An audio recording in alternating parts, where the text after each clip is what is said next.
अरे अपने इंडिया जैसा सिस्टम यहाँ भी चलता है भाई। ये टॉफी गोलियाँ, ये याकुल्ट जैसी कुछ बेच रही है। ड्रिंक आती है ना, एनर्जी ड्रिंक 100 थाई बात की। वो देखो भाई सब गाड़ियों के आगे जाके ना ऐसे झुक रही है थोड़ा सा, जैसे नमस्ते टाइप का करते हैं ना। देखो अब झुकेगी उस गाड़ी के आगे।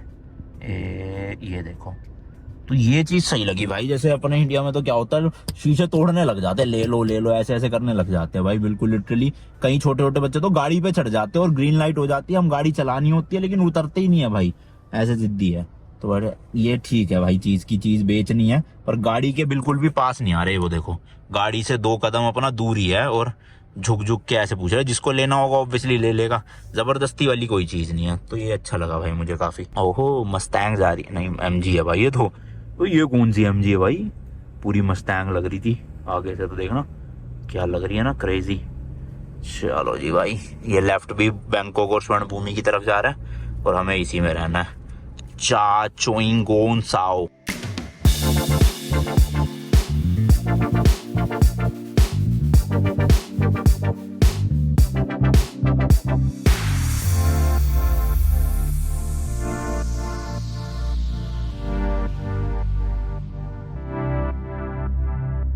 तो भाई ये हाईवे के साइड में ही ना ये स्टॉपिंग मतलब रेस्ट एरिया बना होता है। यहाँ पे आप अपनी गाड़ी लीगली खड़ी करके थोड़ी देर अपना स्ट्रेचिंग वगैरह जो करना चाहो कर सकते हो। बट हम करने के लिए क्या रुके हैं, इंडियन फ्लैग को वेव, क्योंकि थाईलैंड में भाई आज आखिरी दिन है अपना। सुबह सुबह कल हम बॉर्डर क्रॉस कर लेंगे, तो मैंने कहा यहीं पे ही झंडा फहरा लिया जाए। अरे यार एक और गाड़ी आ गई, अभी यहीं ना लगा दे गई, व्यू खराब हो जाता है ना अच्छे से। चलो बढ़िया, ये आगे वाली जा रही है, लेट्स गो भाई, जाने देते हैं इसे। जाओ जाओ बाबूजी जाओ। चलो यहाँ सही है अपना, बढ़िया व्यू आ गया। जल्दी करते हैं भाई क्योंकि 5:30 हो गए हैं, अभी भी 1 घंटा 40 मिनट का रास्ता है। तो अंधेरा होने से पहले कोशिश करेंगे कि पहुंच जाए। वैसे मुश्किल है पहुंचना बट ठीक है, मैं खुल जा। चलो फाइनली भाई लोग हमारी India to Australia road trip की कंट्री नंबर 4 थाईलैंड में भी अपना इंडियन फ्लैग लहरा दिया है।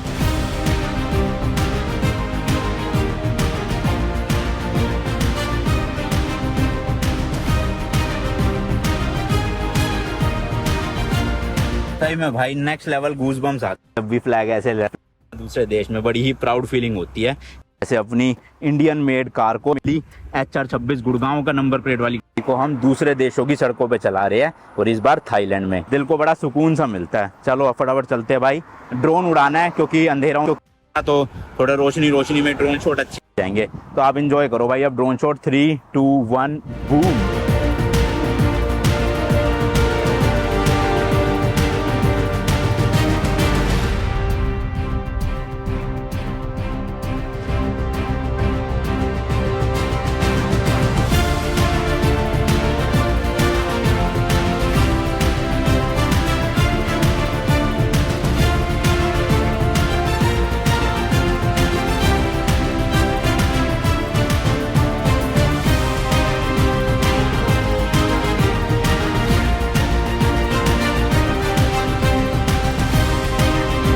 तो कैसे लगे ड्रोन शॉट, आगे स्वाद जिंदगी के। तो भाई अब फटाफट से खींचना बिना टाइम पास करे ज्यादा। देख सकते हो भाई अभी 115 किलोमीटर बचा है, 1 घंटा 40 मिनट लगेंगे लगभग। रोड पे भी आप देख सकते हो भाई काफी हद तक बस अंधेरा होने ही वाला है, मतलब सनसेट तो हो ही चुका है और थोड़ी देर में ही गुप अंधेरा हो जाएगा। बट ठीक है, हाईवे अच्छे बने हुए हैं। 2 लेन अपनी इधर है, 2 लेन उधर की साइड है और बीच में भाई स्ट्रीट लाइट्स भी प्रॉपर लगी हुई है। अंधेरा हो जाएगा तो ये स्ट्रीट लाइट्स होपफुली जल जानी चाहिए, जहां तक मेरा अंदाजा है। नहीं जली तो मुझे नहीं पता भाई। बाकी यहाँ देखो झंडे वंडे हर जगह लगा रखे हैं थाईलैंड के। सही है भैया, पहुंचने वाले हैं बस अगली कंट्री के पास। अगर इंडिया में भाई हम ऐसे दिल्ली से चंडीगढ़ या पंजाब वगैरह जाते हैं और यहाँ पे हम बताओ स्कॉर्पियन के साथ पूरे देश ही चेंज कर रहे हैं बाय रोड। मतलब सोचा नहीं था भाई मैंने 2018 से पहले कि ऐसा कुछ हो सकता है। जब मुझे 2018 में पता चला तब से भाई ठान लिया था कि कुछ हो जाए। अब तो वर्ल्ड में जितनी कंट्रीज है ना जो एक्सेसिबल है बाय रोड, वो सारी गाड़ी से करनी है। फिर 3 साल की मेहनत लगी भाई, कोविड आ गया बीच में, फाइनली जाके 2022 में डिसाइड किया कि अब जाना ही जाना है। तो 1 साल पूरा लगा भाई। 2023 के अप्रैल में हमारी सारी तैयारियां हो गई थी और हम निकल गए थे लंदन ट्रिप के लिए। फिर वो ट्रिप लगभग 4 महीने ही चली, सितंबर में कंप्लीट करी थी मेरे बर्थडे से जस्ट मतलब 8-10 दिन पहले। उसके बाद आते ही भाई लग गए ऑस्ट्रेलिया ट्रिप की तैयारी में। जैसी गाड़ी आई तैडम पैड विक्रम भैया और हमने मतलब साथ मिलके खींच दिया काम जितना था सारा कुछ अच्छे से। इसका डेंट वेंट निकल, वो डिक्की चेंज हुई जो ठुकी थी ईरान में। फिर क्या था बाकी स्टोरी आपके सामने ही है भाई। नवंबर 2023 से निकले हुए हैं और अप्रैल 2024 आ चुका है। ऑलमोस्ट 4 महीने हो चुके हैं और अभी भी 3 महीने लगेंगे, क्योंकि 1.5-2 महीने तो ऑस्ट्रेलिया के ही है और वहां तक पहुंचने में भी अभी 20-25 दिन से ज्यादा है। तो ट्रिप खिंच गई भाई ये लंबी, मतलब 7 महीने की ट्रिप हो गई है। बहुत बड़ी बात है भाई 7 महीने।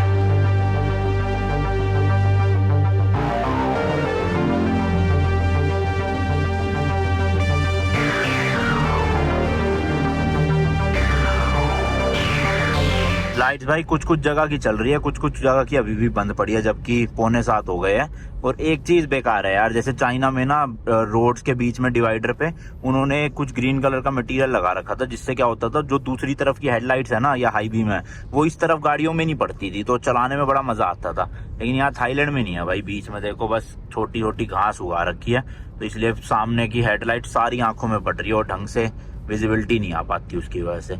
हालांकि काफी कम लोगों ने ही हाई बीम मार रखे हैं, ज्यादातर लोग लो बीम पे ही चला रहे हैं। बट कुछ कुछ होते हैं भाई जो हाई बीम पे चलाते हैं, तो उस टाइम पे तो बिल्कुल ऐसे अंधों वाली हालत हो जाती है कि आगे का कुछ दिख ही नहीं रहा। तो वो सही था भाई चाइना ने जो कर रखा था ना, हर एक हाईवे मतलब लिटरली हर एक हाईवे के बीच में उन्होंने वो बना रखा था पार्टीशन टाइप का, ताकि भाई दूसरों को दिक्कत हो ही ना। तो बस वही है, थोड़ा बहुत ऐसा इंफ्रास्ट्रक्चर ये भी मतलब कर देना तो मजा आ जाएगा। अच्छा वैसे मैंने इन कंट्रीज में ना भाई एक चीज नोटिस करी, कभी भी हाईवे पे रोड पे ना ऐसे बैरिकेडिंग नहीं हो रखी होती, जैसे वो अपने इंडिया में नाके लगे होते हैं ना पुलिस की चेकिंग के लिए। यहाँ पे नहीं मिले भाई आज तक मुझे, और मिले भी है तो वो ऐसे जगहों पे मिले हैं जहाँ पे मतलब बॉर्डर है किसी कंट्री का या फिर कुछ सेफ्टी रीजंस है। बट जनरली नॉर्मल रोड्स पे हाईवेज पे कोई बैरिकेडिंग नहीं, कभी भी कोई चेकिंग नहीं होती कभी भी, मतलब पुलिस तो दिखती ही नहीं है हाईवे पे। स्पीड कैमरास होते हैं जैसे कि मैंने बताया। आप इनका पता नहीं यार कैसे मतलब ये कंट्रोल कैसे करते हैं जो ये क्राइम्स वगैरह होते होंगे अगर गाड़ियों की थ्रू, तो अगर चेकिंग ही नहीं हो रही। हमारे इंडिया में तो भाई होती है चेकिंग बहुत, जब जाके काफी हद तक केसेस कंट्रोल में आते भी है। यहाँ कुछ है ही नहीं, पुलिस का नामो निशान नहीं है। अब कोई भी कुछ भी गाड़ी में ले जा रहा है भाई, किडनैप करके ले जा रहा है या मर्डर करके ले जा रहा है, क्या पता चलेगा किसी को? कैमरे में थोड़ी आ जाएगी वो चीज अंदर है अगर। अब वैसे बॉर्डर के हम बिल्कुल पास पहुंच गए हैं, तो शायद से हो सकता है थोड़ी सिक्योरिटी हो। नहीं बट लाओस से थाईलैंड गए थे, वहां भी नहीं था इतना कुछ पुलिस का। नेपाल से चाइना के टाइम पे बहुत था, मतलब इतने भाई चेक पॉइंट आ रहे थे बार बार, हर 2-3 किलोमीटर के अंदर अंदर चेक पॉइंट आए जा रहे थे। हाँ लाओस थाईलैंड में भी नहीं था, तो मेरे को लग नहीं रहा है यहाँ भी होगा। तो अभी देखते हैं भाई, 36 किलोमीटर रह गया सिर्फ, गूगल मैप दिखा रहा है 45 मिनट। पूरा हाईवे तक, वहाँ हाईवे कह रहा हूँ, बॉर्डर तक ही खींच देते हैं। अगर जस्ट बॉर्डर पे कोई होटल मिल जाएगा तो सबसे बढ़िया, सुबह उठेंगे सीधा नहा धो के बॉर्डर क्रॉसिंग शुरू। और अगर वहां बिल्कुल बॉर्डर पे नहीं मिलता तो उससे पहले कोई भी जो शहर होगा ना 1.5-2 किलोमीटर 4 किलोमीटर की रेंज में, वहां पे होटल ले लेंगे अपना। वैसे अभी तक का तो जो भी रास्ता था ना भाई, रोड तो एक नंबर थी, और रास्ते में भी ना सुनसान एरिया ज्यादा नहीं आ रहा था, मतलब जंगल जुंगल आया भी है तो बहुत कम टाइम के लिए, 3-4 मिनट 5 मिनट, उसके बाद कुछ ना कुछ शहर छोटा बड़ा ऐसे आ ही जाता है। तो मतलब पूरी चहल पहल है भाई, गाड़ियां भी बहुत है तो सुनसान नहीं है। अब रात में चलाना सेफ ही है मेरे हिसाब से, बट थोड़ा मतलब उतरना नहीं चाहिए गाड़ी से, यहाँ पे क्या हो जाए किसी के साथ कुछ नहीं पता होता भाई। दूसरा देश हो जाए इंडिया हो, हर जगह अपनी सेफ्टी अपने हाथ में होती है। आप खुद ही अगर बेखौफ ऐसे घूमोगे तो भाई करने वाले तो फिर कर ही देंगे कहीं ना कहीं कुछ ना कुछ। तो बेटर है अपना सेफली रहो, फालतू किसी सुनसान जगह पे गाड़ी रोको मत, ना बाहर उतरो गाड़ी से। चलती रोड है, कोई रेस्टोरेंट ढाबा है तो वहां उतर के अपना वॉशरूम यूज कर लो, बस यही है। हम तो वैसे रोकते ही नहीं है, ज्यादातर कोशिश करते हैं कि वन गो में ही, मतलब रात के टाइम तो रोकना ही ना पड़े, और कभी बहुत ही ज्यादा थकान हो जाती है तो फिर किसी रेस्टोरेंट वगैरह में ही रोकते हैं, वरना नहीं रोकते। और हाईवे वो टोल टैक्स नहीं मिला ना हमें कोई, अरे हाँ यार टोल टैक्स तो आया ही नहीं उसके बाद से कोई भी। हमने बस वो लास्ट पे किया 75 थाई बात, उसके बाद एक बार भी टोल टैक्स नहीं आया। ये क्या पंगा है, जबकि हाईवे तो एक नंबर बने हुए थे भाई साहब। फ्री है क्या वाले सारे हाईवे, मजे आ जाएंगे अगर ना भरना पड़े।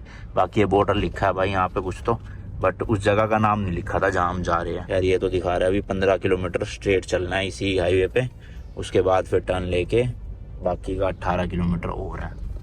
Let's go. देखो ये ट्रैफिक बॉक्स करके कुछ बना हुआ है, बट ये पुलिस का तो मुझे नहीं लग रहा भाई, अरे ट्रक भैया, ये देखना क्या चीज़ है ये, ट्रैफिक बॉक्स। हो सकता है यहाँ पे ट्रैफिक पुलिस बैठती हो, बट लाइट बाहर की तो जल रही है, अंदर से तो पूरा ब्लैकआउट हो रखा है, तो है नहीं शायद यहाँ कोई। और मजे की बात देखो भाई, यहाँ की गाड़ियों में शीशे सारे जेट ब्लैक कर रखे हैं। अभी कितने परसेंटेज है ये तो नहीं पता, बट भाई काले शीशे है प्रॉपर। और मेरे ख्याल से लॉ के अकॉर्डिंग यहाँ पे लीगल भी होगा, तभी इतने गाड़ियों में है। इतनी क्या मतलब, लगभग हर गाड़ी में ही है, किसी एक दो में नहीं होगी। और उसमें भी मतलब होती है टिंटेड, लेकिन कम होती है। और ये तो देखो भाई जेट ब्लैक, पीछे से भी पूरा जेट ब्लैक, साइडों से भी जेट ब्लैक। जैसे ईरान में भी यही सीन था भाई, लोगों ने जेट ब्लैक करवा रखी थी। जिन देशों में ज्यादा गर्मी पड़ती है ना, धूप होती है, दुबई हो गया, ये यूएई साइड हो गया, ईरान हो गया, अपना थाईलैंड, कंबोडिया, तो यहाँ पे लोग जनरली ना अपनी गाड़ियों में ब्लैक शीशे करवा के ही रखते हैं। तो रूल का मुझे नहीं आइडिया कि लीगल है या नहीं है, बट आप खुद सोचो ना, अगर पूरे हाईवे पे कहीं पे भी चेकिंग नहीं हो रही, काले शीशे है, तो कुछ भी क्राइम भाई करना कितना इजी हो गया, पता ही नहीं चलेगा किसी को भी अंदर किडनैप करके ले जा रहे हैं क्या है। तो ये थोड़ा सा सोचने वाली चीज है भाई। एक हमारी गाड़ी की टायर प्रेशर की दिक्कत ना सोल्व होती, कभी भाई 30 हो जाएगा, कभी 38 हो जाएगा, अब 33 हो गया, खुद ही बढ़ता घटता रहता है। अब ये वार्निंग आई हुई है फालतू की। अब 33 क्या भाई, 2 ही बढ़ाना है, 35 रखना है। अब कहाँ, सुबह ही देखेंगे आराम से। अब तो पहुंचा देते हैं 33 में, इतना कुछ फर्क नहीं है, मतलब पंचर नहीं है, पर पता नहीं क्यों हवा कम हो गई, या तो इतने दिन से खड़ी थी, खड़े खड़े हो गई होगी, क्योंकि उसके बाद हमने आके भरवाई नहीं ना। लगभग कितने 15 से 20 दिन खड़ी रही थी यहाँ पे। चलो जी, फ्यूल से, हाँ फ्यूल स्टेशन भी काफी है भाई पूरे रास्ते में, मतलब कहीं पे भी आपको फ्यूल की दिक्कत नहीं होगी, तो मतलब टेंशन की बात नहीं है। ये पूरा रास्ता 250 किलोमीटर का अच्छा है, आप आराम से ड्राइव कर सकते हो। रात को भी ना करो, रात को तो ज्यादा बढ़िया है, पर करना पड़ रहा है, अगर मजबूरी है तो कर लो, कोई टेंशन की बात नहीं है। इतनी सब फैसिलिटी मिल जाएगी। 7-11 भी जगह जगह पे है, होटल्स भी जगह जगह पे, अगर कहीं रुकना पड़ जाए। और इस तरह के देखो कितने बड़े बड़े शहर है भाई, छोटे मोटे गांव नहीं है, प्रॉपर शहर है। लाओस में तो जैसे गांव आते थे, 10-15 घर, 2 दुकानें होती थी, यहाँ पे तो भाई प्रॉपर बसे हुए बड़े बड़े शहर है।